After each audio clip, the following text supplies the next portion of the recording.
कीमती और नाजुक इलेक्ट्रॉनिक सामान की पैकिंग में काम आने वाला एक किस्म का पॉलीस्टाइरीन है थर्मोकोल। ये हल्का होता है लेकिन कचरा बीनने वाले इसे हाथ नहीं लगाते क्योंकि इसके टुकड़े बहुत बड़े बड़े होते हैं। लेकिन दिल्ली के सीमापुरी में रहने वाली जमीला कहती हैं अब बात और है। 5 साल हो गए, पहले तो चलता नहीं था, ये फिकता था, नालियों में ढेर हो जाता था। अब ये जब से चलने लग गया तो फ़ायदा भी हो गया। 1 किलो भी लाता तो इन लोगों को 50 रुपये हो जाता है, तो फ़ायदा है। हम लोग भी बेच देते हैं, 60 रुपये करके सर भी लेते हैं हमारे, तो हमारा भी फ़ायदा है। 2014 में यहाँ से 8 किलोमीटर दूर थर्मोकोल रिसाइकलिंग ठिकाना खुला, तो जमीला जैसे कचरा बीनने वाले थर्मोकोल इकट्ठा करके थोड़ी कमाई करने लगे। ये दिल्ली में अपनी तरह का पहला अधिकृत प्लांट था। बस कि थोड़ा ढेर लग जाता है, इसलिए जाल बना के हम लोग जल्दी जल्दी भेज देते हैं, टाइम नहीं लगाते। रोज का रोज आ जाता है, रोज का रोज चला जाता है हमारा। थर्मोवेस्ट सॉल्यूशंस में कचरा बीनने वाले 50 लोग नौकरी करते हैं।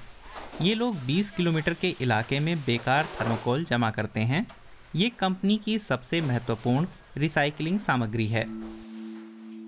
संयम जैन की कंपनी भारत की उन चुनिंदा कंपनियों में से है जहां थर्मोकोल का कचरा रिसाइकिल किया जाता है। कंपनी की कुछ आमदनी उत्पादन और पैकेजिंग कंपनियों से होती है जिन्हें थर्मोकोल डिस्पोजल के नियम कायदे मान्य होते हैं। तो इसके मुताबिक जो कंपनियां और उत्पादक पैकिंग के लिए थर्मोकोल इस्तेमाल कर रहे हैं, उनकी जिम्मेदारी है कि वे उत्पादन में इस्तेमाल हो रहे प्लास्टिक की रिसाइकलिंग में मदद करें। रिसाइकलिंग की प्रक्रिया काफ़ी सीधी सादी है। थर्मोकोल के बारीक टुकड़े गर्म करके गाढ़ी चिपचिपी लुगदी बना ली जाती है। फिर उससे प्लास्टिक की कतरनें निकाली जाती हैं। तार जैसी इस चीज से पॉलीस्टाइरीन के दाने बनते हैं। ये नई सामग्री फोटो फ्रेम से लेकर चूड़ियां तक बनाने में काम आती है। भारत में हर साल करीब 10 लाख टन थर्मोकोल कचरा पैदा होता है। हालांकि अभी सिर्फ 2% ही रिसाइकिल किया जा रहा है। मैकेनिकल इंजीनियर अर्पित धूपर दिल्ली में धरक्षा इको सॉल्यूशंस नाम से स्टार्टअप चलाते हैं। इन्होंने थर्मोकोल का एक विकल्प तैयार किया है। फसल की पराली और मशरूम से बनी ये पैकेजिंग 100% बायोडिग्रेडेबल है और इसमें केमिकल इस्तेमाल नहीं होते। हमने मशरूम स्ट्रेन और फाइन ट्यून किया है। हमने इसे कार्बन के एक खास स्रोत को खा लेने की ट्रेनिंग दी है।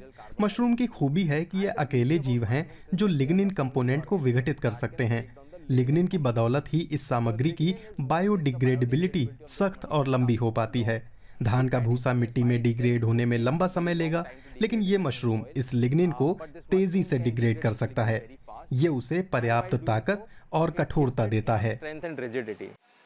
पहला कदम है भूसे या पराली को और बारीक करना, फिर उसमें खास तौर पर तैयार किए गए मशरूम स्पोर्स मिलाना। मशरूम स्ट्रेन में खरबों स्पोर्स होते हैं। आखिर में हर स्पोर खुद ही एक माइसीलियम के रूप में अंकुरित हो जाएगा। मंशा है एक तीर से 2 निशाने साधने की। बाजार को थर्मोकोल का विकल्प देना और पराली जलाने में कमी लाना। खास इनोवेटिव पहलू है बायो फैब्रिकेशन, जीवित कोशिकाओं से उत्पाद पैदा करने की तकनीक। माइसीलियम और भूसे का मिश्रण खांचों में दबाने के बाद सेंका जाता है। ये जगह है जहां मशरूम पूरे झोले में फैल गया है। ये कुदरत का एक शानदार नज़ारा है जहां ये तमाम झोले खांचों में भरे जाने के लिए तैयार हैं। इकोलॉजिकल विकल्प का एक और आकर्षक पहलू है कि इसमें नमी नहीं आती और ना ये आग पकड़ता है।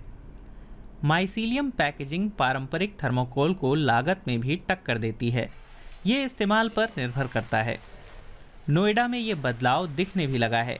The gourmet jar company sauce, dips और स्प्रेड बनाती है जो कांच की शीशियों में भरे जाते हैं।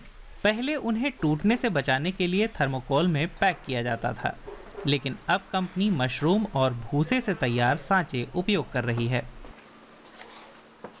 हमने पैकेजिंग इसलिए भी बदली क्योंकि कई ग्राहक शिकायत करते थे कि थर्मोकोल बहुत ज्यादा है या हम बबल रैप ज्यादा लगाते हैं। अभी तो थर्मोकोल को ठिकाने लगाना बेशक एक समस्या है, लेकिन ये नया उपाय इकोलॉजिकल, सस्टेनेबल है और इसे मिट्टी में भी डाल सकते हैं, तो छुटकारा पाना आसान हो गया है। धरक्षा इको सॉल्यूशंस एक और कदम बढ़ा रहा है। इसने समुद्र में बायोडिग्रेडेबिलिटी के लिए अपने माइसीलियम उत्पाद का परीक्षण शुरू कर दिया है।